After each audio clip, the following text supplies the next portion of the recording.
Hi Arvind, what are you doing? So it's so late at night. Oh, hi. Not sleeping. I'm just planning for my next ride to Nepal. Nepal? When are you going to Nepal? 2 days from now, hopefully. Okay. How do you plan to go? I am planning to go to Nepal and be there in Kathmandu in 2 or 3 days' time max, not more than that. 2, 3 days from where? Cochin? Yeah, I'm planning to do an iron butt ride from here to Kathmandu. Are you crazy? This time, how many hours?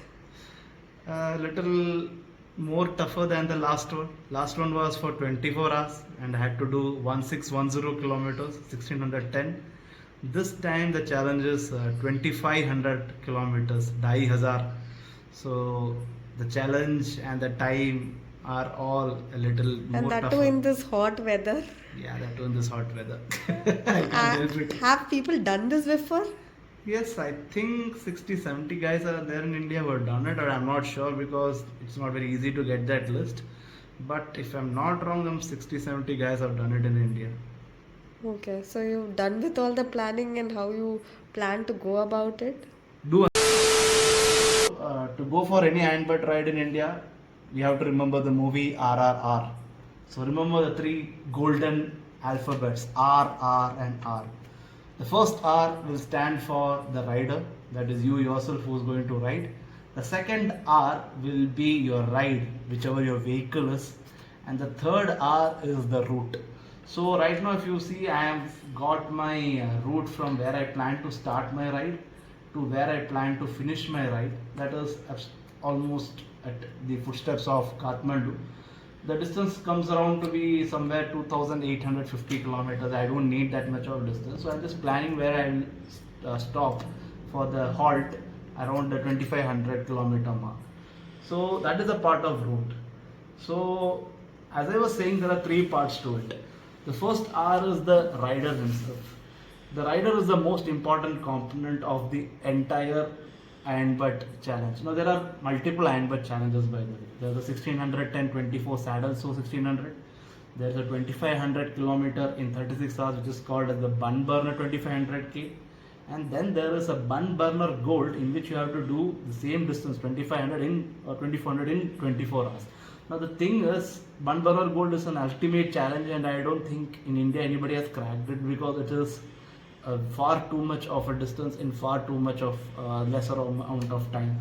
So it is extremely challenging. You need to maintain average speed of 100.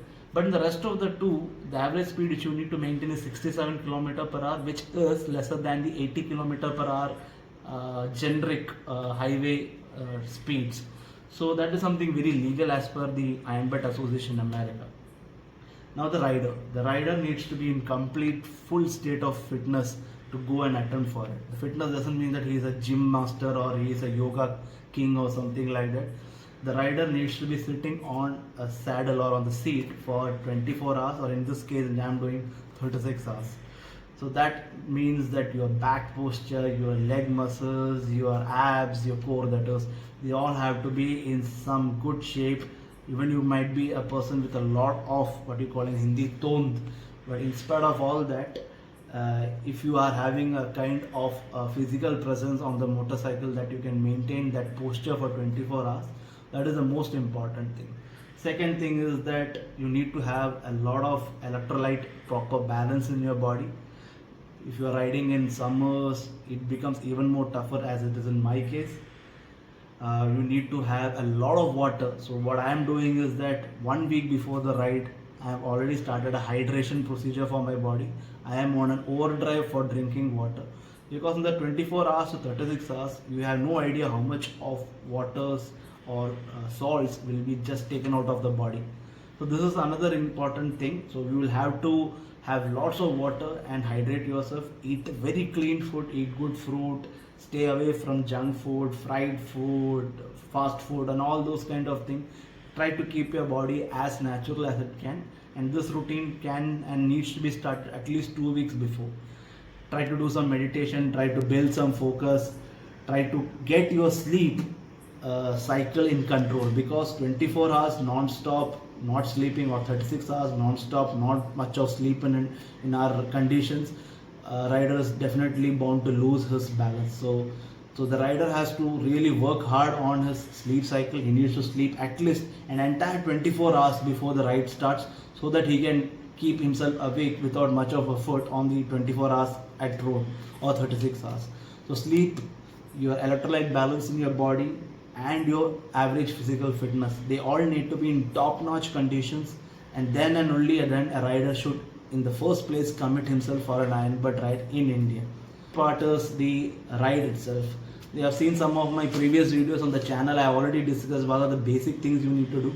The most ideal thing would be to put your vehicle into the service center and get it serviced completely, and leave no issues left at it to be tackled on the road. Get the chain checked, get the throttle body cleaned if it is required, get the brakes checked, get the accelerator cables, the clutch lever, everything checked, get the headlights checked, very important.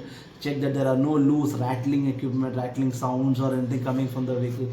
Get everything checked. That will be generally taken care of if you go to a service center and tell it to the service guy. I'm sure he is going to address everything.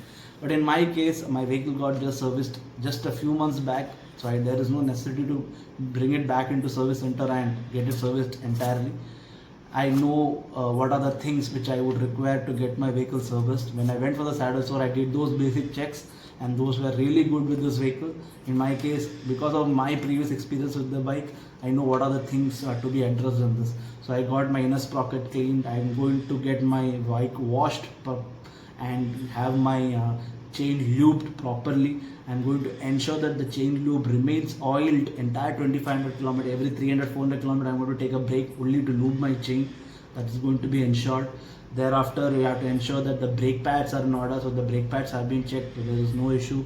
Lights and headlamps, aux lamps, everything have been checked. They are all working fine. So electrically there is no much problem with the bike.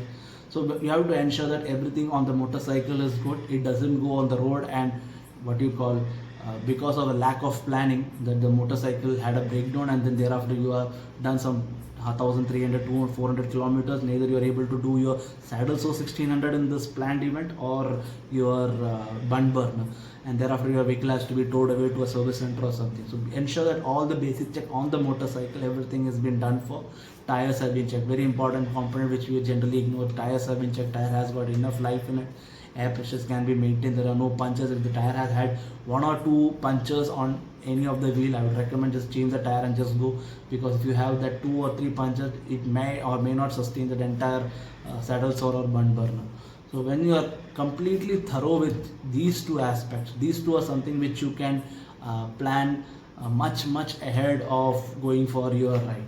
When it comes to the third part is the more critical one, because that is the part called route. In our Indian conditions, and our conditions are much different from the American conditions. The American condition, he can just wake up from his sleep, do his morning routine, sit on the saddle and just start doing his saddle sore. By the 17th or 18th hour, he has done his 1600 kilometers or 1000 miles in that case, and he is back at his home and he's finished his beautiful ride. Is that easy? May not be that easy as I said, but generally that easier for American.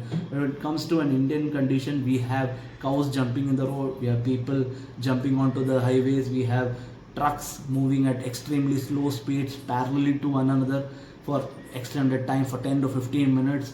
You have auto wallahs who will be cutting across.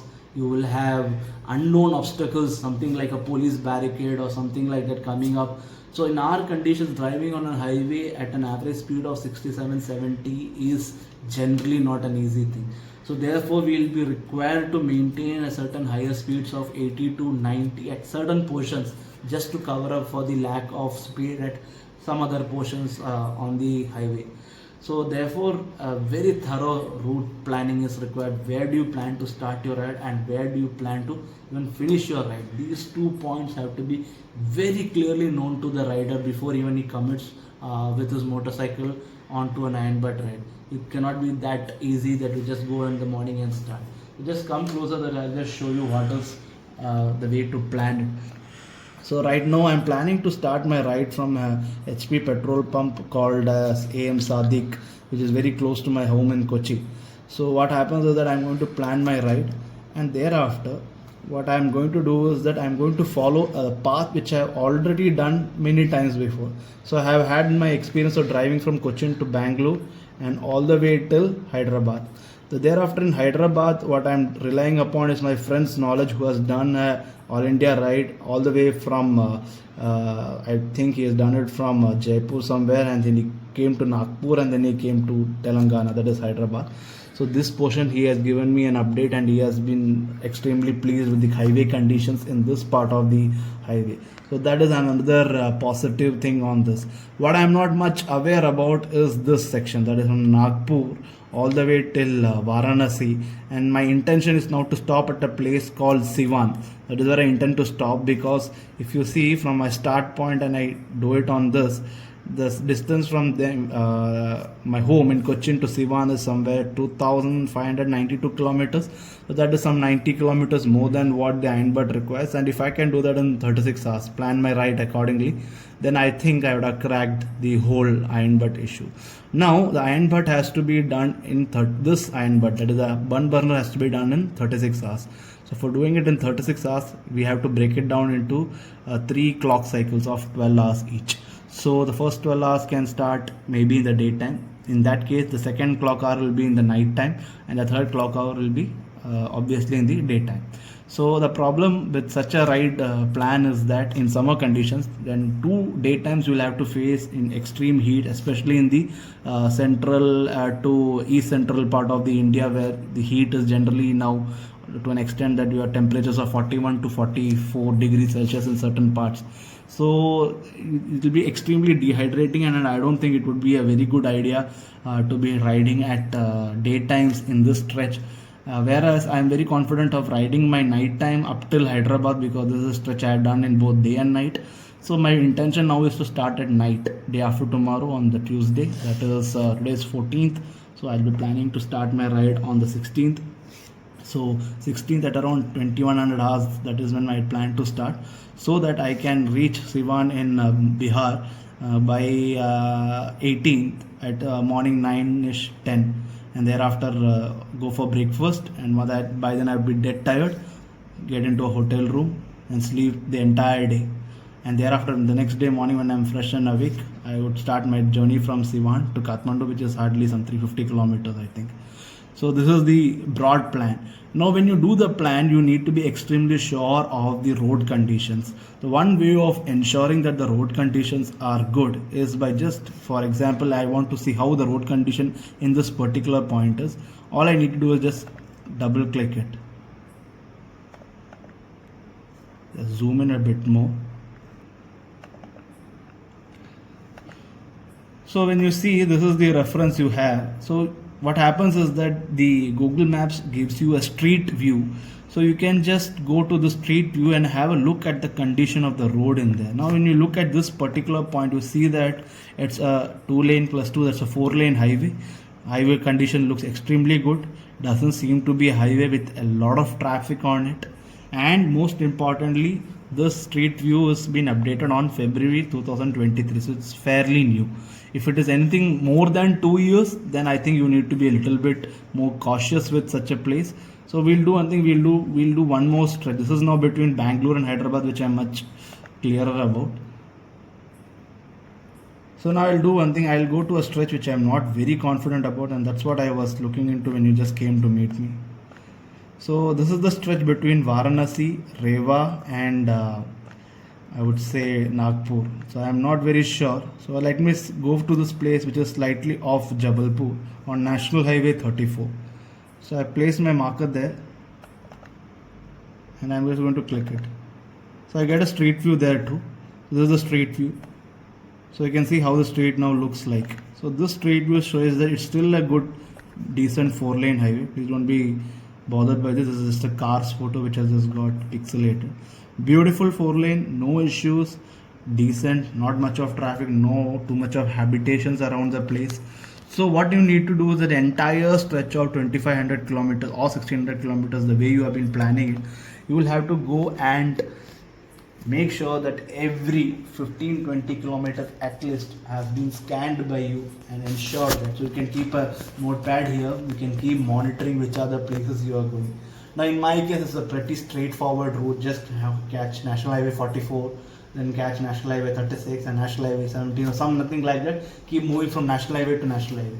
Now if you're doing a circuitous route, you're going from this place from Jaipur to Jodhpur to Jaisalmer back to Jodhpur to then you plan to go to some place in south, something like Abu Road, and then you think you'll do Ahmedabad. You're doing a convoluted kind of a road. Then you better be very clear that first of all the ride distance is exactly more than 2500. Don't leave anything to less than 2500, at least on the Google Maps. Do not go anything on what your odometer is telling you. Odometer might be saying you have done 2500, but in reality you have done something close to only 2400. You are 100 kilometers short of target. So don't go on there. So for that reason I am doing a little more itself on the Google Maps. So my odometer will be giving me a reading which will be much further higher. So here it is 2600 on Google Maps. I am expecting 2800 ish, 28900 ish kind of odometer reading when I finish my ride. So make sure that your planning is perfect when you are ready planning to go and do a iron butt ride. Otherwise, what would happen is all this effort, all the money spent, all the pains taken, and finally the Iron Butt Association America would just reject your application for not completing the this time 2500 or 1600 kilometer in 26 or 24 hours respectively. They would say that you have fallen short by 10 kilometers or 15 kilometers, and we are very sorry not to be able to give you this thing. So that would then really pain you, because a lot of money has been spent on fueling your motorcycle, a lot of pain you have taken to prepare yourself, the motorcycle, plan, putting in a lot of time, burning the midnight oil and then planning it all, seeing through everything, but your planning fell short at this particular point. So remember these 3 R's: the rider, the ride, and the route. If you remember the grand 3 R's, and I'm sure you can crack the ironbird much easily. There is nothing big issue about it. If you are a decent rider, Ironbird Association India's I would say the conditions, you need to have at least 7 years of riding experience before you go and attempt an IBA ride in India. So if you have that kind of experience, and then your planning is in order, you have ensured you and the motorcycle are fully fit to be on the road for this kind of adventure, then I'm sure the IBA certification will simply flow right into your mailbox. So I hope now you are at least very clear as to how to plan an ironbird ride. So let me just get back to my planning. Let me not waste any further time. I don't have much time to dedicate. I have many sections of the route I need to explore, and I hope I'll catch you in the next video. And when I do my ironbird ride, that would be my next video. So until then, stay safe, stay hungry, and keep riding. Bye bye.